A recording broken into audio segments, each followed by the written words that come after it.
Welcome to Express Info. Do you want to have these exclusive Puma Rise Nitro basketball shoes? Because once we reach 200k subscribers, we will be having this giveaway. Just comment to win. Shoes are promoted by Kai Sotto himself. Just like this video, and most importantly, comment anything positive about Kai Sotto. It's easy. Commenting is the key to win. Share your positive comments about Kai Sotto. Do it now na. Win the prize. Stay tuned for more updates. Kai Sotto, balik first 5 sa Hiroshima Dragonflies. At para sa mga naghahanap ng live streaming, ay paki-check lang po sa baba at i-click ang link upang mapanood ang live for free. Pagkatapos ng FIBA World Cup, ay pinakita ni Kai Sotto na fully healed na ang kanyang injury. Bumabalik na ang kanyang aggressiveness, bumabalik na ang kanyang insane jumping ability, at higit sa lahat, his mobility is back. Ito ang napakagandang balita ngayon kay Kai Sotto. Excited na ang lahat dahil ito na ang final phase sa development niya bago niya makukuha ang kanyang NBA dream. Looking back sa last season, may iniinda na pala si Kai Sotto while playing sa Japan B-League, kaya pala lumiit ang kanyang playing time at marami ang nakapansin na nawala na ang kanyang mobility at ang kanyang aggressiveness. At bumigay na talaga ang likod ni Kai Sotto sa NBA Summer League dahil sa walang pahinga na paglalaro ng 2 taon. Kaya minabuti ni Kai Sotto ng magpahinga ng more or less 1 buwan, and the result is amazing. In the game against Angola and China, ay doon na ipakita ni Kai Sotto na he is fully healed and is now bigger and better. Kaya dahil fully healed na si Kai Sotto, ay siguradong balik first 5 siya sa Hiroshima Dragonflies at siguradong makakuha siya ng 25 minutes per night dahil ito ang sinabi ng kanyang agent na si Tony Ronzoni. Makakatapat nila sa isang preseason game ang Shimane Susano Magic na kung saan isang magandang workout ito para kay Kai Sotto bago magsisimula ang regular season ng Japan B-League. At dito naman sa Pilipinas ay walang humpay ang ensayo ng New Look Gilas Pilipinas team na maglalaro sa Asian Games led by PBA's winningest coach na si Coach Tim Cone.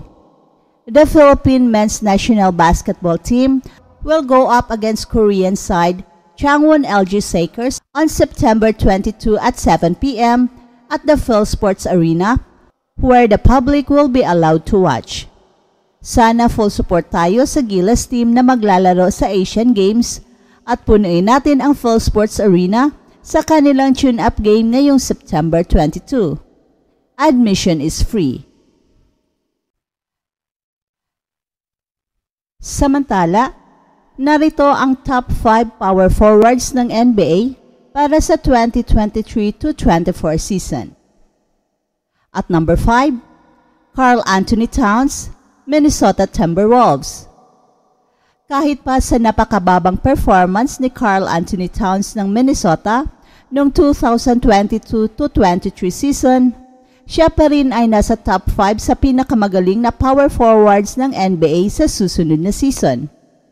Nag-average lamang si Towns ng 20.8 points nung nakaraang season, ang pinakamababa niya mula noong 2015-16 season nung siya ay rookie pa lamang, at naglaro lamang siya ng 29 games dahil sa injury.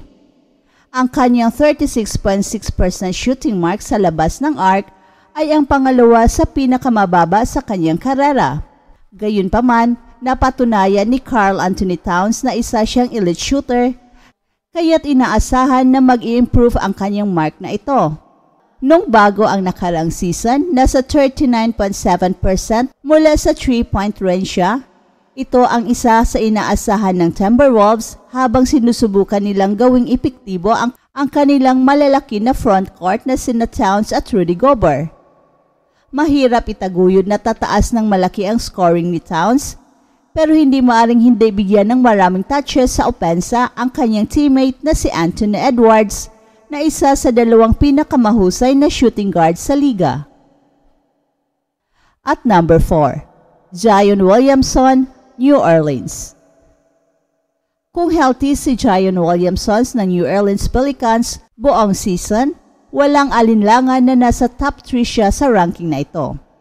Gayunpaman, kahit na may maraming uncertainty kung paano haharapin ang kanyang katawan, ang pagiging masalimuot sa NBA action sa isa pang buong season, siya pa rin ay nasa top 4. At ito'y nagpapakita kung gaano siya kahusay. Isa si Williamson sa mga pinaka-epektibong manlalaro sa NBA ngayon. Kahit na hindi siya masyadong magaling sa 3-point shooting, ito ay dahil sa kanyang laki at lakas at ang labis na kabilisan niya at magaling pa sa paghawak ng bola na kakaiba sa ibang manlalaro na nasa kanyang laki, kaya't mahirap bantayan siya kapag siya ay nagtatangkang pumasok sa basket. At number 3, Pascal Siakam, Toronto Raptors. The league leader in nightly minutes last season, ang foreman ng Toronto Raptors na si Pascal Siakam ay nagmula sa isang All-Star campaign kung saan halos nakamit niya ang All-NBA honors. At merong mga uncertainty sa kanyang future, pero dahil papasok siya sa isang contract season at matatapos ang kanyang kasalukuyang kontrata para sa 2023-24 season, karaniwan kapag ang isang manlalaro ay isang tunay na superstar, dapat ay nag-extend na ang kanilang koponan sa kanya ngayon. Ngunit sa kaso ni Siakam, naghihintay pa rin tayo upang malaman kung ano ang naghihintay para sa kanya.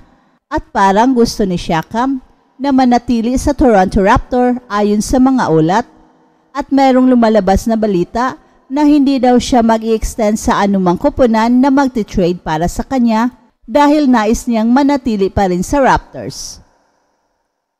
At number 2, Anthony Davis, Los Angeles Lakers. Ang labanan para sa number 1 sa posisyon na ito ay sa pagitan ng dalawang manlalaro, ang bituin ng Lakers na si Anthony Davis, ang third purple and gold power forward sa listahang ito. Si Davis ay isa sa mga pinakamahusay na manlalaro sa NBA, isang ganap na pwersa bilang defender, rebounder at scorer. Ang kabilisan ng kanyang galaw at ang paghawak ng bola ay nagiging nightmare para sa kapwa niyang mga big men na depensahan siya, at meron siyang kakayahang makakuha ng fouls at free throws, kahit na wala silang tiwala sa kanyang 3-point shooting. At nung nakaraang season, nasa top 5 si Anthony Davis sa WS48 at top 14 sa VORP at BPM, habang 7.8 points bawat 100 possessions ang pag-angat ng Los Angeles Lakers kapag siya ay nasa court. Sa simpleng salita, si Anthony Davis ay isang manlalaro na may kalidad na MVP kapag siya ay healthy, dahil ito ang malaking issue para sa kanya. At number 1, Giannis Antetokounmpo, Milwaukee Bucks. Siya ay ang 2 beses na league MVP. Sa mga aspeto kung saan may advantage si Antetokounmpo kay Davis, hindi ito sa kanyang pag-shoot, kundi sa kanyang health, dahil mas maganda ang kanyang track record pagdating dito. Bukod dito, siya ay magaling na rebounder at mas mahusay na gumawa ng play at humawak ng bola kaysa kay Anthony Davis. Dahil lamang si Giannis na kumuha ng defensive rebound at dalhin ito sa court para mag-score sa transition at mag-set ng opportunity para sa kanyang mga kakampi. Sa one-on-one, si Giannis Antetokounmpo ay isang napakahirap na depensahan dahil sa kanyang kabilisan at lakas. That's it for now, guys. Pero bago kami magtatapos, ay huwag kalimutan na huwag magpahuli sa mga pinakabago mga kwento at balita ng kasiyahan at tagumpay. Bahala na ang mga marites dyan. Basta kami ay handang maghatid ng tunay na inspirasyon sa mundo ng sports.